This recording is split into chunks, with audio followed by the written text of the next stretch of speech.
চলে এসেছি প্রতিদিনের মতো নতুন এক রেসিপি নিয়ে। আপনারা দেখছেন গ্রামের মেনানু ইউটিউব চ্যানেল। আমার এই ছোট্ট চ্যানেলে তোমাদেরকে অনেক স্বাগত জানিয়ে আজকে রেসিপি শুরু করছি বন্ধুরা।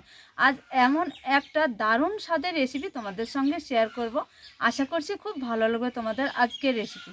তাহলে শুরু থেকে শেষ পর্যন্ত আমাদের সঙ্গে থাকো, স্টেপ বাই স্টেপ দেখতে থাকো। চলো তাহলে রেসিপি শুরু করে দিই ঝটপট। এই যে বেগুনের দারুণ স্বাদের রেসিপি তোমাদের সঙ্গে শেয়ার করব, আর একদম কচি কচি বেগুনটা লাগবে এখানে।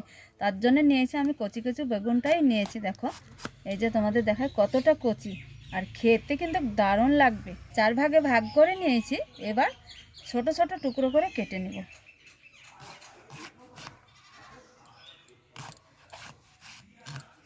দেখো বন্ধুরা, এইখানে ছোট ছোট স্লাইস টুকরো করে কেটে নিয়েছি। এইভাবে সবগুলো কেটে নেব। ছোট ছোট টুকরো করে কেটে নিয়েছি একদম ভালো করে। তোমরা তোমাদের বাড়িতে মানুষ বুঝে বেগুনটা নিতে পারো। এই যে এইভাবে কেটে নিয়েছি। চলো জল দিয়ে ভালো করে ধুয়ে নেব। আর এইখানে দেখো একটা বাটি নিয়েছি। মূল রান্নার জন্য লাগবে আমাদের ডিম ফাটিয়ে নেব। চামচের সঙ্গে ম্যাশ করে নেব ডিমটাকে।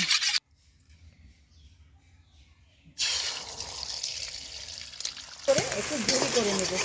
এইখানে দিয়ে দেবো স্বাদ বুঝে একটু লবণ, ডিমে সামান্য একটু হলুদ গুঁড়ো,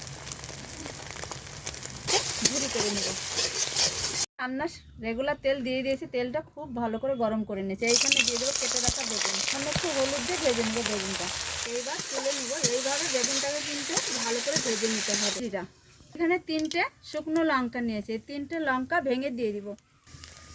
এইখানে দিয়ে দিব 3টে পেঁয়াজ কুচিয়ে নিয়েছি, কুচানো পেঁয়াজ। এইখানে ব্যবহার করতেই হবে, গোটা একটা রসুন দিতে হবে, তবে আসল স্বাদটা পাওয়া যাবে আজকের রেসিপিতে। এবার দিয়ে দেবো সামান্য একটু আদা বাটা। আদা বাটা দিতেই হবে এই তরকারিতে বন্ধুরা।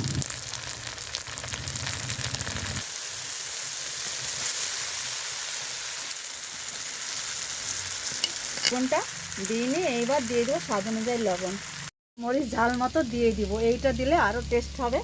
আর দিয়ে দেবো সামান্য একটু ভাজা জিরে গুঁড়ো।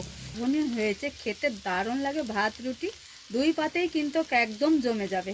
ঘরের অল্প কিছু উপকরণ দিয়ে কত সুন্দর দারুণ একটা লোভনীয় রেসিপি বানিয়েছি বন্ধুরা। খেতে কিন্তু একদম জমে যাবে। একবার যদি খায় তো বাড়ির প্রত্যেকে বায়না করবে এই রকম রেসিপি বন্ধুরা।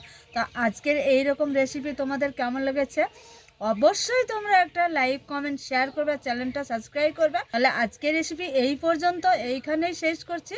দেখা হচ্ছে পরবর্তী ভিডিও নিয়ে তোমাদের সঙ্গে বন্ধুরা। তোমরা যেখানেই থাকো ভালো থাকো, সুস্থ থাকো, আর এই রকম রেসিপি বানিয়ে খেয়ে আমাকে তবেই কমেন্টে জানাবে। তাহলে তোমাদের এইখানে ভিডিও শেষ করলাম। তোমাদের টাটা।